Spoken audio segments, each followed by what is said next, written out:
Il y a beaucoup d'injonctions sociétales qui disent que à 50 ans, tu vas quand même pas t'habiller comme ça. Et merde, quoi, en fait. Et merde.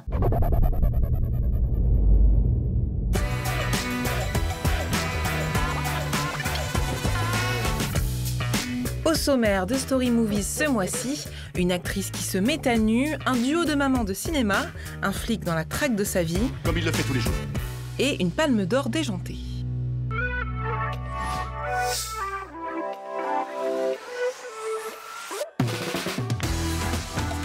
Cela fait 30 ans qu'on la suit.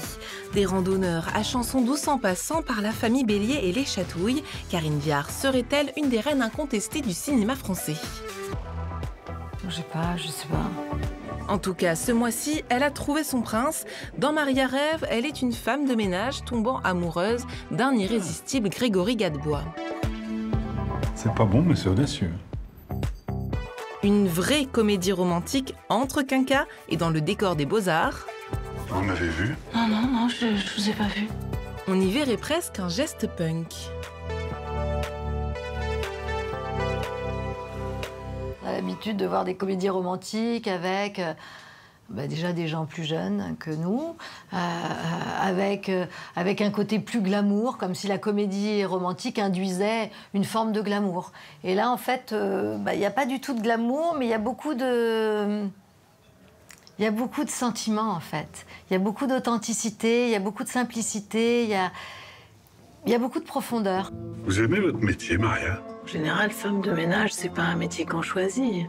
On voit tout, mais on dit rien. Et ça j'aime bien. Je me sens invisible, en fait. Ça serait dommage de pas vous voir. Lui comme moi, je crois qu'on a une façon d'être acteur qui est pas si éloignée. C'est-à-dire qu'on a une certaine simplicité et qu'on a utilisé l'un et l'autre. On vient d'un milieu populaire, lui comme moi. Grégory, lui, il a été déménageur. Donc, interpréter ces gens de petites conditions, vraiment... Au fond, nous, on sait ce que c'est, on vient de là. Et ça m'intéressait de le faire parce que y a beaucoup d'injonctions sociétales qui disent que, voilà, quand t'as 50 ans, tu dois mettre des manches longues parce que non, tu peux pas, t'as pas les bras impec ici, et puis t'as pas le ventre impec là, et puis t'as pas les fesses comme il faudrait, et puis t'as de la cellulite. Et merde, quoi, en fait. Et merde! Et toutes ces injonctions qui sont à 50 ans, tu vas quand même pas t'habiller comme ça, à 50 ans, tu vas quand même pas porter des mini-jupes, à 50 ans, tu vas quand même pas mettre des cuissardes, moi je dis fuck en fait. Non, pas du tout. À 50 ans, si tu te sens bien avec des cuissardes, des mini-jupes et maquillée comme une ado, fais-le. Parce que je vois pas pourquoi on le ferait pas en fait. T'es vraiment pas dégueu pour ton âge, hein. Tu feras un super modèle de nu. Avant, quand t'avais 70 ans, t'étais reléguée au rôle de grand-mère, tu servais la soupe au rôle principal, et avec un peu de chance, t'avais un rôle merveilleux où tu pouvais exprimer autre chose que tout ça. Catherine Deneuve, à 70 ans, elle couche avec un jeune gars dans le film de Emmanuel Berco, elle fume des clopes, enfin je veux dire, elle a rendu sexuelle ou potentiellement sexuelle une femme qui a l'âge d'être une grand-mère, en fait. Ça s'ouvre aussi parce qu'il y a des réalisatrices femmes de plus en plus, donc elles portent un regard sur les femmes qui est beaucoup plus juste que beaucoup de réalisateurs hommes, qui, avant, quand moi j'ai commencé, étaient beaucoup plus dans le fantasme de la femme. Donc heureusement, le cinéma porte d'autres messages, d'autres valeurs, et ça évolue comme la société évolue. Oui. Votre personnage rêve d'amour et de liberté, et vous, à quoi rêvez-vous? Moi, mon rêve, mais je ne sais pas si c'est un rêve, parce que dire que c'est un rêve, c'est peut-être pas très juste. Moi, je rêve d'être actrice jusqu'à ma mort. En tout cas, jusqu'à ce que je sois prête à rendre les gants, quoi. J'espère que je vais travailler toute ma vie avec des rôles super intéressants. On part maintenant en Angleterre retrouver la révélation du moment. Chanteur, charmeur, danseur, sexy en robe et icône des stéréotypés, c'est Harry Styles, 28 ans. Après avoir rempli les salles de concert, il s'attaque au cinéma. Le Britannique déchaîne les passions avec la sortie du thriller Don't Worry Darling. Voici quelques chiffres pour mieux comprendre le phénomène Harry Styles. 16, c'est l'âge du chanteur britannique quand il fait ses débuts dans un télécrochet en Angleterre. 50 millions, c'est le nombre d'albums vendus en 5 ans par son boys band, les One Direction. C'est 20 millions de plus que Texat, le groupe de Robbie Williams. 19, c'est le nombre de minutes qu'il a fallu à son premier tube solo, Sign of the Times, pour devenir numéro 1 dans 84 pays. Incroyable, non ?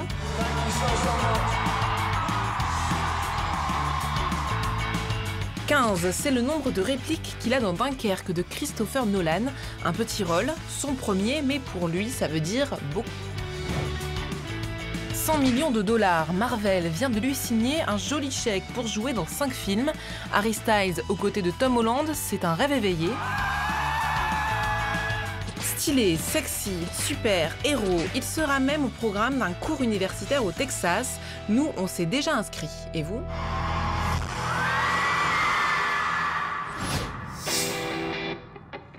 C'est dans un café parisien qu'on a découvert leur complicité naturelle, au point qu'on n'avait presque pas envie de les déranger. Ou peut-être pour parler de thé ? Ah bah non, justement. Ah bah non, oui, au contraire. Ah non, il y a des sujets où... Ok, causons plutôt de cinéma, une sucrerie bien plus appréciée par Judith Chemla et Sarah Giraudot. Ouais, c'est vrai. Ce mois-ci, les comédiennes nous impressionnent dans Le 6e enfant, thriller social qui a tout raflé au dernier festival d'Angoulême. Voilà, avec Myriam, on a un problème. Elle est enceinte. Ça va faire 6. Ils vont faire quoi, du coup? Elle va avorter? On voudrait le donner. Je me suis dit qu'on pouvait peut-être s'arranger. Vous arrivez pas à en avoir, enfin, c'est mal foutu, quoi. On s'est juste dit qu'avec vous, le petit, il sera bien. Vous savez ce que vous me proposez, là? Un sujet délicat auquel nos deux actrices ont injecté beaucoup d'amour. J'avais remarqué que les deux rôles de mère, fallait vraiment deux actrices qui s'entendent. Donc j'ai été super heureuse quand c'était Judith. Mais parce que ça se voyait au scénario que le rapport des deux mères était vraiment très beau. Après, c'est sûr que c'est le tournage. Quand on a vécu le tournage, il y a eu énormément d'émotions, de partage. On voudrait reparler de votre proposition. Pourquoi il est pas venu votre mari, là? Parce que vous êtes son client, il est beaucoup trop exposé. C'est quoi cette histoire? C'est Myriam qui a passé l'écho avec ma carte vitale. C'est moi qui suis enceinte. Tu déconnes? Moi, j'étais bien contente qu'il me propose ce rôle-là. Pourquoi? Je pense que j'aurais peut-être moins... J'admire énormément le travail de Sarah dans ce personnage. Je le trouve vraiment merveilleux. Tu as investi ça d'une manière extraordinaire. Bah, à l'inverse, je pense que j'aurais moins bien fait, certainement, Myriam. Et c'est vrai qu'elle cherchait beaucoup de choses. Et moi, ça me plaisait vachement de l'observer, chercher tout ça. Et puis à un moment donné, c'est pas trop là quand même. Non, mais là, parce que forcément, ça amène des doutes. Ça amène des doutes. Quand il y a de la composition, le fil, il est très ténu. Et donc, du coup... Et on sait que l'autre sait qu'on n'est pas comme ça en vrai et qu'on fait quelque chose. Donc... Oui, donc du coup, on peut avoir l'impression... Et à chaque fois, il y avait une recherche que je trouvais extrêmement juste. Et donc, c'est ça qui est bien. C'est qu'entre partenaires, on est nos premiers spectateurs, quoi. Le film parle de maman, de l'amour maternel. Et vous, ce serait quoi, votre maman de cinéma? À chaque fois, c'est la question où je bug.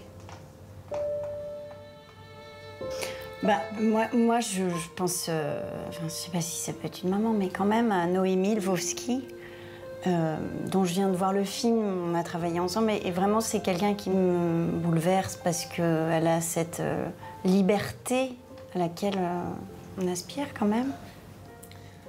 Moi, je sais pas. Moi, je prends bien comme réponse. Oui.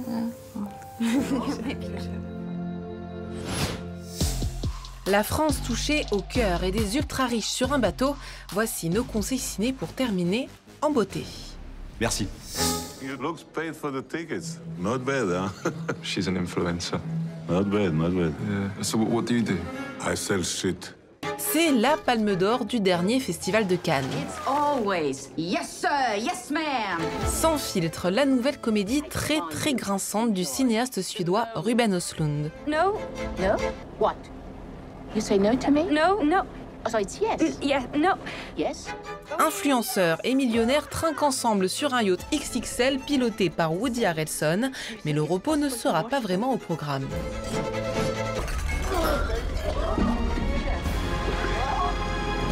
A Russian capitalist.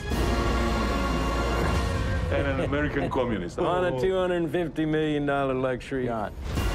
Après le génial The Square, première palme du cinéaste, Ruben Östlund continue d'explorer les travers de la société, sur fond cette fois de lutte des classes.